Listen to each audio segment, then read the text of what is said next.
Hello my dear friends and students, good morning. ఈరోజు part 2 English part 2 కింద మనం spoken English నేర్చుకుందామండి. Part 1లో మనం ఏం చేసామంటే అసలు టెన్సెస్ ఏమిటి, ఏ విధంగా యూజ్ చేయాలి అనేది మొత్తం వివరంగా మనం నేర్చుకున్నాం. ఇప్పుడు పార్ట్ 2లో మనం ఏ విధంగా ఉపయోగించాలో కూడా ఇంకా డిఫరెంట్ కాంటెక్స్ట్లు, డిఫరెంట్ సిచ్యువేషన్స్ వాటిని తీసుకొచ్చి మనం చేద్దామండి. ఎస్, ఇప్పుడు ఈ జనరల్గా వాడే మాటలు కొన్ని రాశానండి. వాటిని ఇంగ్లీష్లో మనం ట్రాన్స్లేట్ ఏ విధంగా చేయటం, వాటిని ఎక్స్ప్లెయిన్ కూడా చేస్తాను. కొంచెం వీడియో లెంగ్తీ అయినప్పటికీ కూడా మీరు జాగ్రత్తగా అయిపోయేదాకా కంప్లీట్గా చూడండి.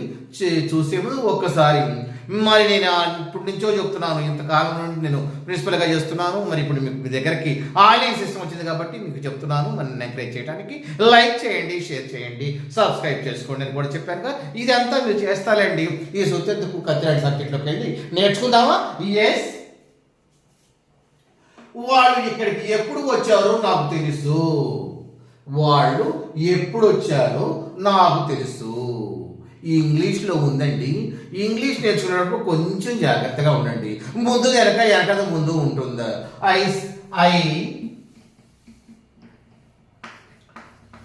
ఐ ఏట్ మ్యాంగో ఇది ఉందనుకోండి, నేను మ్యాంగో తిన్నాను. అది కదా మనం నేను మ్యాంగో తిన్నాను. ఇక్కడ చూడండి, మరి నేను తర్వాత మ్యాంగో రావాలి కదా. మ్యాంగో ఎక్కడ చివరి వచ్చింది? నేను తర్వాత తిన్నాను అని కదా, తిన్నాను చివరి వచ్చింది. అంటే ఈ తెలుగులో మాట్లాడేటప్పుడు ముందు వెనక వెనకదు ముందు, ఇంగ్లీష్లో మాట్లాడేటప్పుడు ముందు వెనక వెనకదు ముందు, కొంచెం సబ్జెక్ట్ ఆబ్జెక్ట్ సబ్జెక్ట్ అట్లా అవుతాయి. అంటే ఈ సబ్జెక్ట్ తరువాత మనకు ఆబ్జెక్ట్ వస్తుంది. ఇక్కడైతేనేమో సబ్జెక్ట్ తరువాత వెర్బ్ వస్తుంది. ఆ ఒక్క చేంజ్ మాత్రం గుర్తుపెట్టుకోండి. ఆ ఒక్క చేంజ్ ఇంగ్లీష్కి తెలుగుకి. Yes, I ate a mango. నేను తిన్నాను మ్యాంగో అను, నేను మ్యాంగో తిన్నాను అంటాము. అంటే సబ్జెక్టు ఆబ్జెక్ట్ ఏమో తర్వాత వచ్చింది, ఈ వెర్బ్ ఏమో చివరికి వెళ్ళింది. అదొక్కటి గుర్తుపెట్టుకోండి. ఎస్, వాళ్ళు ఇక్కడికి ఎప్పుడు వచ్చారో నాకు తెలుసు. వాళ్ళు ఎప్పుడు వచ్చారో నాకు తెలుసు. వాళ్ళు ఇక్కడికి ఎప్పుడు వచ్చారో నాకు తెలుసు. నాకు తెలుసు చివరికి వచ్చింది కదా. ఇంగ్లీష్లో అదే కదా మనం చెప్పుకునేది. నాకు తెలుసు ముందు పెట్టుకుందామండి. ఐ నో అంటే ఈ నో కాదండి. ఈ నో అంటే తెలియదు కాదు అని. కానీ ఈ నో అంటేనేమో ఎప్పుడు తెలుసు అని అర్థంలో వాడతాం. ఇప్పుడు ఐ నో అని ఎప్పుడు దీన్ని వాడమండి. దీని ముందు నాకు తెలియదు అంటానికి డోంట్ నో అంటాం. అంతే, డోంట్ అని వాడతాం. డోంట్ నో నాకు తెలియదు అన్నప్పుడు ఐ డోంట్ నో అని వాడతామండి. ఐ డోంట్ నో అని వాడతాం. అంతేకాని ఐ నో అని ఎప్పుడు రాదు. ఐ తర్వాత ఈ డోంట్ నో లేకపోతే ఐ నోనే అనుకోండి. కానీ మీరు ఈ నో అనుకోకండి. I know, I don't know అట్లా వాడతాం. ఒట్టిగా ఐ నో నాకు కాదు, నేను కాదు అని ఎప్పుడు రాదు. ఎస్, ఐ నో నాకు తెలుసు.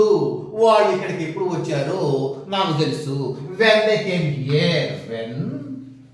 దే కేమ్ హియర్, వాళ్ళు ఎప్పుడు వచ్చారో నాకు తెలుసు. అట్లా కాదండి, పాస్ట్ టెన్స్ కాదండి. డిడ్ ఏదో చెప్పారు కదా, డిడ్ ఉంటుందంటే ఉంటుంది. కేమ్ లో డిడ్ ఉంటుంది కదా. Did plus come is equal to came కదా. సపరేట్ రాసుకుంటే రాసుకోండి, తప్పేముంది. I know. When did they come? They come. ఇక్కడ కమింగ్ రాసామంటే కేమ్ లో డిడ్ కాబట్టి బయట తీసుకొచ్చాం కాబట్టి మిగిలింది కమేగా, అందుకని రాసాం. I know when did they come. అట్లా కాదండి, when did they come I know రాసుకోండి. ఎవరు వద్దన్నారా? ముందు తింటారు, ముందు మాట్లాడితే వద్దన్నారా? వాడు వచ్చాడు తినడానికి వాడు వచ్చాడు, ఏదైనా ఒకటే కదా. మాట్లాడండి. అంతేగాని మాట్లాడకుండా ఉండటం మాత్రం చేయకండి దయచేసి. మాట్లాడినది తప్పులు రైట్లు మాట్లాడండి. ముందు రాంగ్స్ మాట్లాడితేనే కదా రైట్ ఏదో తెలిసేది. ఎస్, నీవు మా ఇంటికి వస్తే నీకు డబ్బులు ఇస్తా. ఎస్, వస్తే అయినట్లయితే, ఆ విధంగా ఉంటే వస్తే అయినట్లయితే అంటానికి మనం ఇఫ్ వాడతామండి. ఇఫ్ అనే మాట గుర్తుపెట్టుకోండి. ఇఫ్ అంటే అయితే, అయినట్లయితే, అయితే అని అర్థం వస్తుంది. దీన్ని కండిషన్ క్లాజ్ అంటాం. ఇవన్నీ ఎందుకులేండి, ఇవన్నీ కండిషన్ క్లాజ్ లేదు, కండిషన్ క్లాజ్ లేదు, ఈ తర్వాత తెలుసుకోవచ్చు. ఇప్పుడు ఎందుకు, ఇది ఒక కండిషన్ అంతే. ఇఫ్ అయితే ఇది జరిగితే అది జరుగుతుంది. నువ్వు వస్తే నేను వస్తాను, నువ్వు తింటే నేను తింటాను, నువ్వు పోతే నేను తలుపేసుకుంటాను. ఇవన్నీ కండిషనే కదా. ఎస్, ఇఫ్ కండిషన్ అండి. నీవు మా ఇంటికి వస్తే, if you come to my house, if you come to my house, నీవు మా ఇంటికి వస్తే నేను డబ్బులు ఇస్తా. ఇస్తా అనేది ఫ్యూచర్ టెన్స్ కదా. ఎవరా మనం ఇస్తూ ఉండలేదు, ఇస్తా, నువ్వు వస్తే నేను ఇస్తా, ఇంకెవరికి డబ్బులు ఇవ్వలేదు మనం అంటే ఫ్యూచర్ టెన్స్లో మాట్లాడుకోదు కదా. I will give you money అంతే. ఫ్యూచర్ టెన్స్లో విల్ రావాలి కదా. మరి ఐ విల్ గివ్ మనీ. మళ్ళీ ఐ విల్ గివ్ యూ అక్కర్లేదు, గివ్ ఆల్రెడీ వచ్చాక నువ్వు అనే మాట. ఇక్కడ మీకు డౌట్ రావచ్చు, వీళ్ళు రాశారు ఏంటంటే సార్ వాళ్ళందరూ అంటున్నారు అయిన తర్వాత చాలా రాయాలి కదా అని. వీళ్ళు రాసి తప్ప, ఇది ఎప్పుడో పాతకాలం అయిన తర్వాత చాలా రాయాలి, మీ తాని తర్వాత వీళ్ళు రాయాలి, అది ఎప్పుడో. ఇప్పుడు అయ్యారు వీళ్ళని రాసుకోండి, చాలా రాసుకోండి, మీ ఇష్టం. తప్పనే వాళ్ళు ఎవరు లేరు. మారుతున్నట్టు ఇంగ్లీష్ కూడా మారింది. ఒకవేళ కాదండి అట్లా రాసుకుంటే నేను వద్దానన్నా, అయిన తర్వాత వీళ్ళు రాసుకోండి, మిగతా అయిన తర్వాత వీళ్ళు అయిన తర్వాత షల్ రాయండి, మిగతా అయిన తర్వాత వీళ్ళు రాయండి, నేను వద్దన్నానా. రాయకపోయినా తప్పు లేదు. Yes, if you come to my house, I will give money. నువ్వు నా ఇంటికి వచ్చినట్లయితే నీకు నేను డబ్బులు ఇస్తా. అట్లా మనం రాసుకుంటామండి. Are you able to understand? Yes. ఇంకోటి చూద్దామండి. నేను చేయగలిగేదే నేను చేస్తా. అంతే, మనం చేయగలిగేదే మనం చేస్తాం, కానీ కొత్తది ఎట్లా చేస్తాం? ఎస్, నేను చేయగలిగేదే నేను చేస్తా. నేను చేస్తా ఫ్యూచర్ టెన్స్ కదా. మరి నేను చేస్తా ఫ్యూచర్ టెన్స్ కదా. నేను చేశాను కాదు, నేను చేస్తా. ఐ విల్ డూ, చెప్పాను కదా, అలానే వీళ్ళని రాసుకోవచ్చు. ఐ విల్ డూ, నేనేం చేయగలుగుతాను. What I can do, what I can do. I will do what I can do. నేను చేస్తే ఐ విల్ డూ, నేను ఏం చేస్తాను. వాట్ ఐ కెన్ డూ, అదే చేస్తాను. నేను ఏం చేస్తానో అదే చేస్తాను అని దాని అర్థం. What I can do. ఇక్కడ కెన్ ఉంది చూడండి. కెన్ అంటే దాని అర్థం ఏంటంటే ఫ్యూచర్ టెన్స్లో కూడా ఉపయోగిస్తాను. ఐ కెన్ కమ్ అంటే నేను వస్తాను. ఐ విల్ కమ్ అన్న, ఐ కెన్ కమ్ అని నేను వస్తాను. అసలు కెన్ యొక్క మీనింగ్ ఏంటంటే ఎబిలిటీ తెలుపుతుంది, సామర్థ్యం తెలుపుతుంది, ఏబుల్ జరుగుతుంది. I can do, I'm able to do అని దాని అర్థం. Yes, I will do what I can do. Yes, నేను చేయగలిగేది నేను చేస్తా. మేము అక్కడికి వేగంగా వెళ్ళినప్పటికీ వాళ్ళని కలుసుకోలేకపోయాము. ఇక్కడ ఒక్కటి ఉందండి, అయినప్పటికీ ఎట్లా? అయినప్పటికీ అట్లా వేరు చూడండి. అయినప్పటికీ నేను ఎట్లా చేస్తానంటే ఆల్దో, THOUGH, ఆల్దో కానీ లేకపోతే దో కానీ, ఇది అంటే ఈ రెండు, ఇది అర్థం ఏంటంటే అయినప్పటికీ.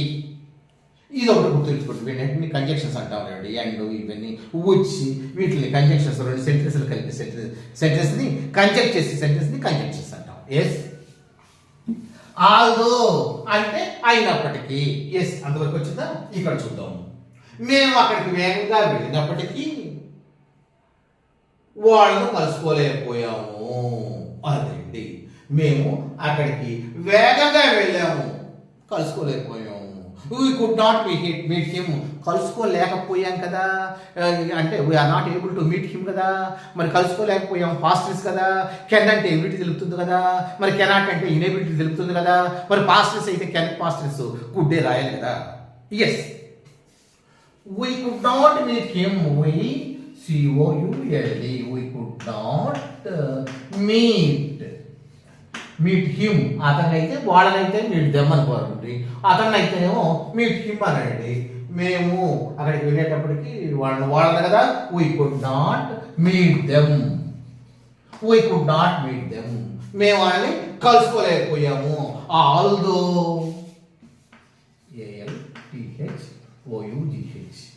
Although we went early, we could not meet him. Although ఇక్కడ పెట్టాల్సింది పెట్టానా? Yes. Although we went early.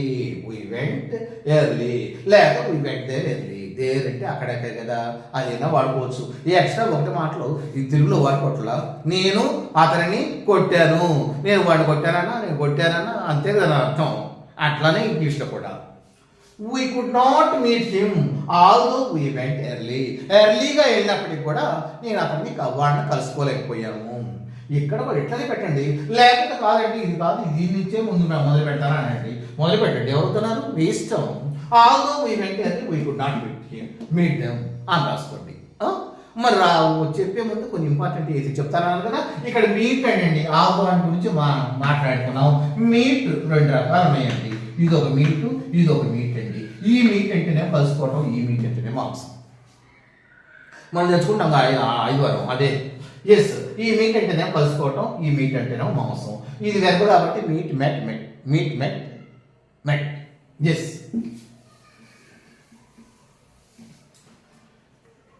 ఇక్కడ నేను అక్కడికి వేగంగా వెళ్ళినప్పటికీ వాళ్ళను కలుసుకోలేకపోయాను. అయిపోయింది కదా. ఇంకోటి, నేను చూసిన సినిమానే మరలా చూడాలనుకుంటున్నాను.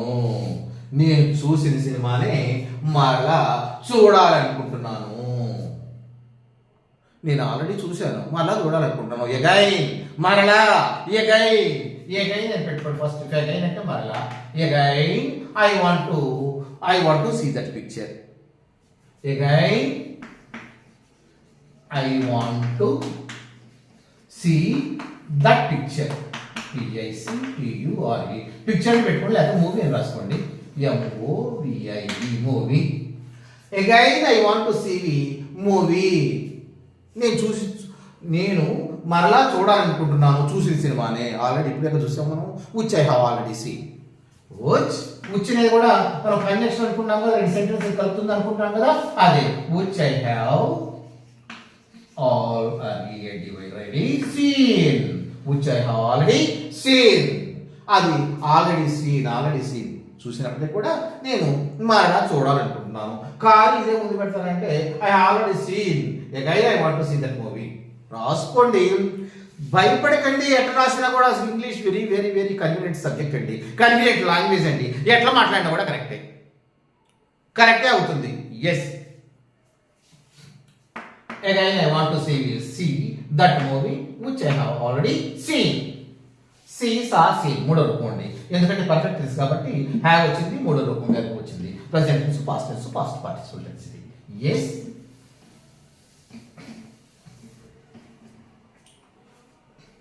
వాళ్ళు ఎక్కడికి వెళ్ళారో నాకు తెలుసు. వాళ్ళు ఎక్కడికి వెళ్ళారో నాకు తెలుసు. I no KNOW. I know అంటే ఎన్ఓ రాసుకున్నారు. నాకు తెలుసు అంటానికి KNOW రాసుకోవాలండి. ఐ నో, మనకేం తెలుసు. ఎక్కడికి వెళ్ళారు? Wear did they have gone. ఎక్కడికి వెళ్ళారు? Where did they have gone.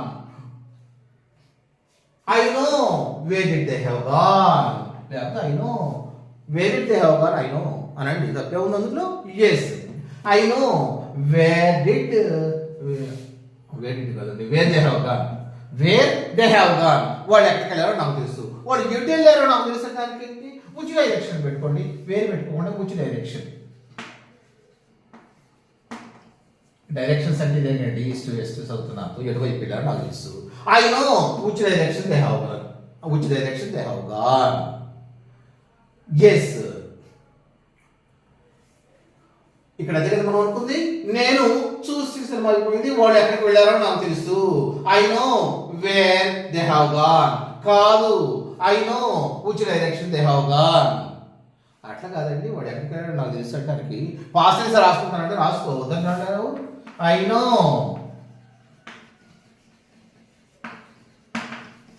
Wear did they go. ఎక్కడికి వెళ్ళారు నాకు తెలుసు, అదే రాసుకోండి. తప్పేం లేదండి. మీరు మాట్లాడిందల్లా కరెక్టే, రాసిందల్లా కరెక్టే. ఒకవేళ కరెక్ట్ కాకపోతే మీకు వెంటనే తెలుస్తుంది ఇది తప్పు రాకుండా అనుకోండి. ఇంటికి వచ్చి కరెక్ట్ చేసుకోండి. నెక్స్ట్ మాట్లాడేటప్పుడు కరెక్ట్గా మాట్లాడుకోండి. అంతేగాని మాట్లాడకుండా మాత్రం ఉండొద్దు. ఎస్,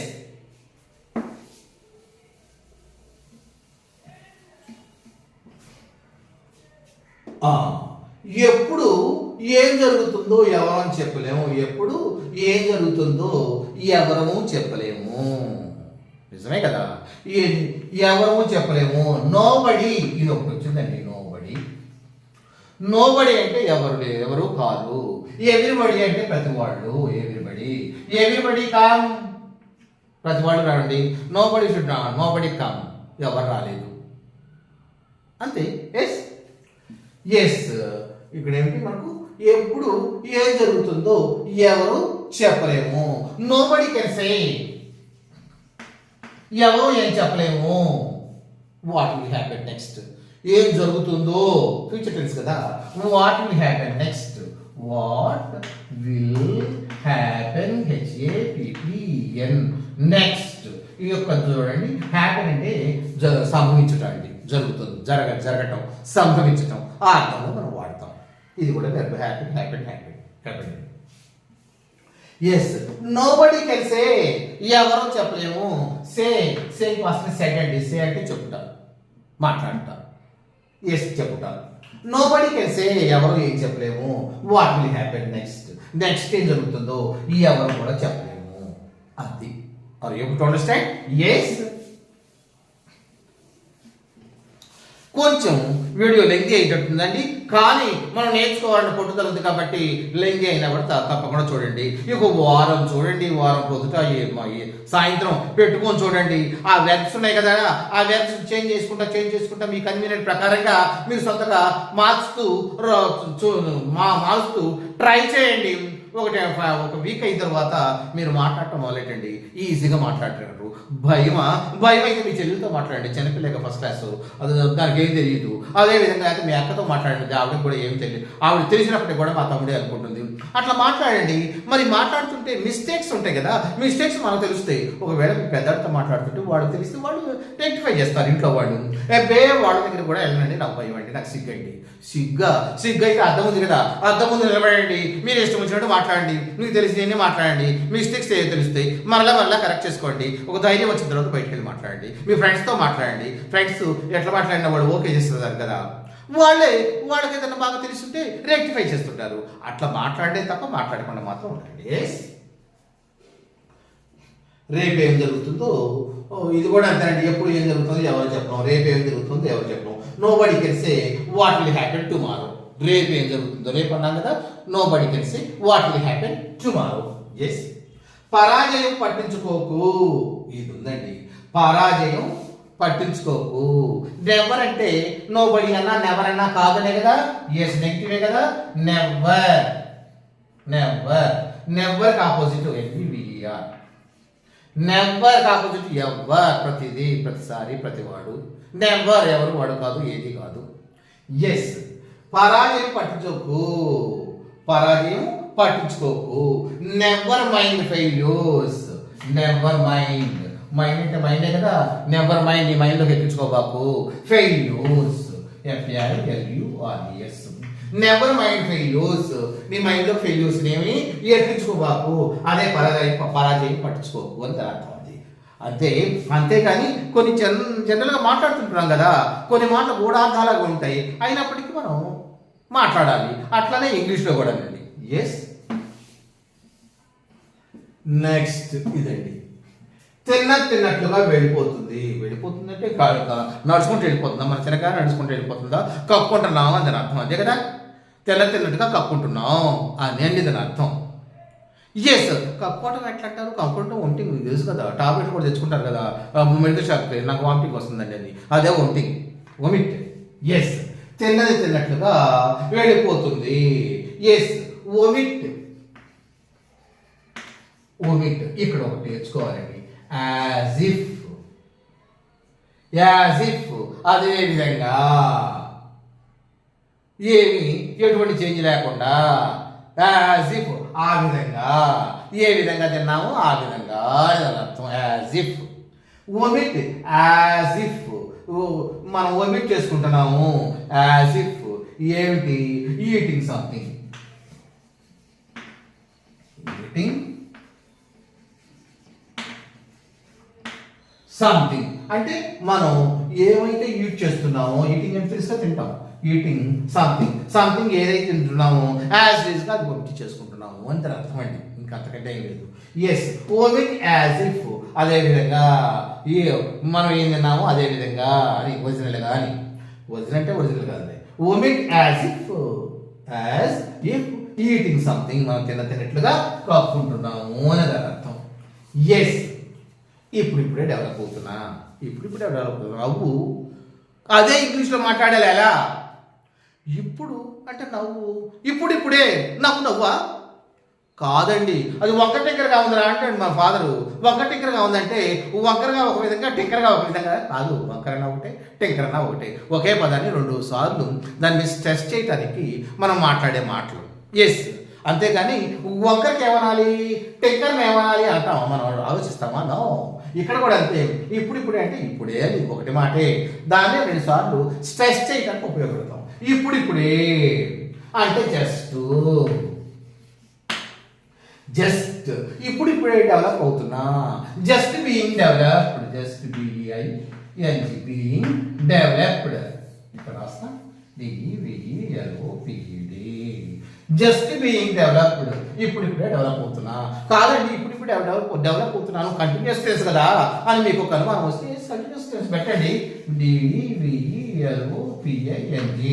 జస్ట్ బీయింగ్ డెవలపింగ్ అనండి. అంటే తప్పేమీ లేదు. ఒకవేళ తప్పు అయితే తర్వాత రెక్టిఫై చేసుకుంటారు కదా. జనరల్గా కరెక్ట్ ఇదే అనుకోండి, అట్లా కూడా మాట్లాడవచ్చు. స్పోకెన్ ఇంగ్లీష్లో తప్పులు ఉండవు, అన్నీ కరెక్ట్లే. తప్పులు ఏదైనా మీకు తెలిస్తే రెక్టిఫై చేసుకోండి, లేదా అర్థం ఎప్పుడో ఒకసారి రెక్టిఫై చేస్తారు కదా. ఎస్, జస్ట్ బీయింగ్ డెవలప్డ్ ఇదే కదా మన దాని మీద ఉంది. ఏది తమిళ మీద ఉంది? ఎస్. ఇంకోటి ఉందండి, మొక్కను చూసి అంచనా వేయకు.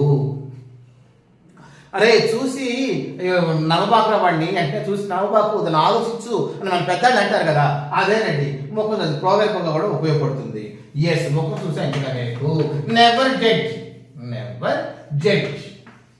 జడ్జ్ అయ్యి బాకు, అంచనా వేయకు.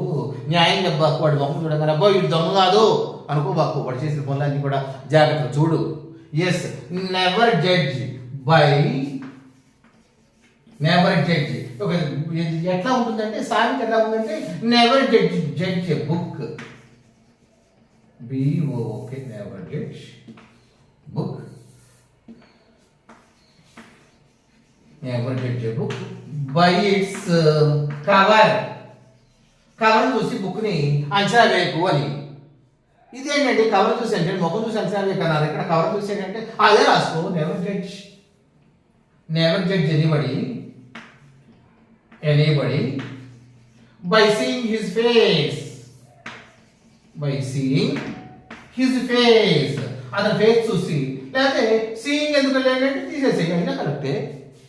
Never judge anybody by his face. By కాదండి, చూసి అన్నారు కదా అంటే పెట్టండి సీయింగ్, తప్పే ఉంది. By seeing his face. అది ఎప్పుడు అండర్స్టాండ్. ఇది మాత్రం అండి. మీరు ఏం చేస్తారంటే ఒక్క వారం మార్నింగ్ ఈవినింగ్ చూడండి.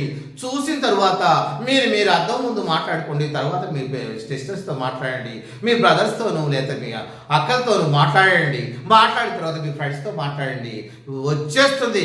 ఇక మీకు ఏమీ డౌట్ లేదు. డౌట్ ఉంటే నన్ను అడగండి. Thank you very much.